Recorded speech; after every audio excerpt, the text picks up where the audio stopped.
sure. Anytime, any point you can get is obviously big. Especially for us. But yeah, it certainly would have been disappointing if we weren't able to go in and get that extra point. But tonight there was just a calm confidence. Once we got through the third period, that we were going to be able to, something good was going to happen. For sure, a lot of good happened in that three. Kind of started 4 in a row now. He just seems to be really ensconced as a guy that you feel. Yeah, it's no disrespect to Sprague. Obviously, I have a ton of confidence in him as well. But yeah, right now Tucker is just. She's playing great for us, He makes those timely saves, and tonight, 2 kind of weird bounces I thought on 2 of those power play goals for them. But no, he's so cool, calm. His blood pressure never rises. He seems nothing rattles this guy. He's got that quiet confidence that where he believes in himself 100%, and he's got all those great attributes from a goalie. Sure. You scored those 2 early goals. What did you guys talk about? Because it was still a long game after that, as it proved, right? Yeah, whenever you get those 3 goals like that early, and then they come in back and make it a 1-goal game by the end. You just got to see that around the league a little bit. It's going to be one of those nights. If we were able to prevent them maybe from getting some, then maybe we could have would have been a little easier for us. But again, Erie's a really good team, fast team.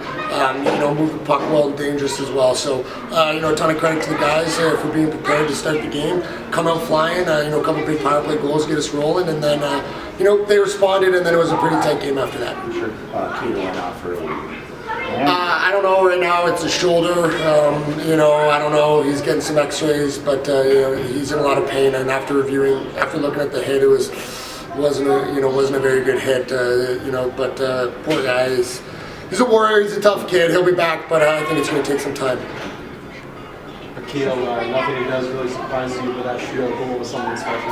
Yeah, honestly, I watch, but I watched that one and I thought, go the other way was my instinct, but that's why he's who he is, and that's why I am who I am. You know what I mean? He's just unbelievable guy. You guys say it every game, broken record, but just outstanding person, leader.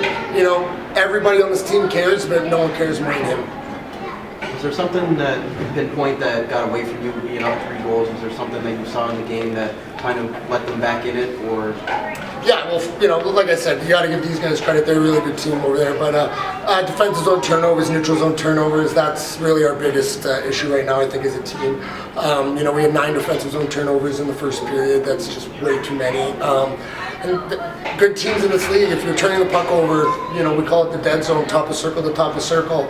Ooh, there's some talented players that'll make you pay. And we're going to continue to have to watch it and go over it. I wish it was just as easy as flipping a switch, but it's not, and it's a process. But definitely puck management is, was the big thing that kind of allowed them to, on top of their skill and game plan, get back into it. You mentioned 9 defensive turnovers in the first period. What do you shoot for in a game? What's an acceptable?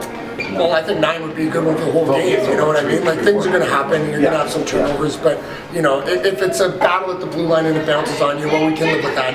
But I think 3 is kind of the number, and then obviously we look at whether they're high, low, or what they resulted in. But just 9 defenses on turnovers to me is just it's 2 things. It's carelessness, and it's just not having that inner fortitude to make that play that the team needs. So like the game's worth in 1 period. Yeah, exactly. Okay. What did you like from Bertie that made you gave you confidence to put him up there with Akil and Lodnia? He's a guy I believe in. I believe in Bertie a lot. He's got all the tools. He's big. He's fast. He can rip the puck like you saw there on his goal. He's not a Akil Thomas. He needs to work at his things, and I've been hard on him this year. There's no doubt about it. But again, he's taking pride in his defensive play and his play away from the puck. And I'm a big believer that offense comes from defense. And if you're playing strong defense, it means you're thinking the game well. And for him, that was his big problem early. But again, like a lot of us, it's a process and a work in progress. But I'm certainly loving what I'm seeing from him. How are you maintaining this point streak going into a couple of games? Every game's a new one, right? We don't worry too much about streaks one way or another. It's just kind of being ready to play as best you can. But again, Barrie's a tough building. It's their big team, and then we go up to North Bay. Their record does not reflect how well they're playing, how hard they play, especially up there. So 2 huge games. Again, puck management is huge every night, but on the road especially, because where our fans get us going, it'll be the other way. So we don't want to give teams opportunities. That's a big thing. Make them earn it. Don't hand them anything. Obviously, you don't have last change on the road. Is there something special you do, a little bit more video work? Well, I didn't have last change on that tonight. No, I'm just kidding. That was a miscommunication there with me and the rep, but it's all good. Yeah, it's just, I have a, pretty good idea at how these 2 teams like to use their lines. So it's something to keep in the back of your mind. But again, I have trust in our guys. I think, I'm not going to hesitate to throw any line out in the D zone face-off. And if they want to put out a big line against maybe one of our bottom 2 lines, well, I believe that those guys are going to do the job, and they're going to recognize who's on the ice, and they're going to play extra hard.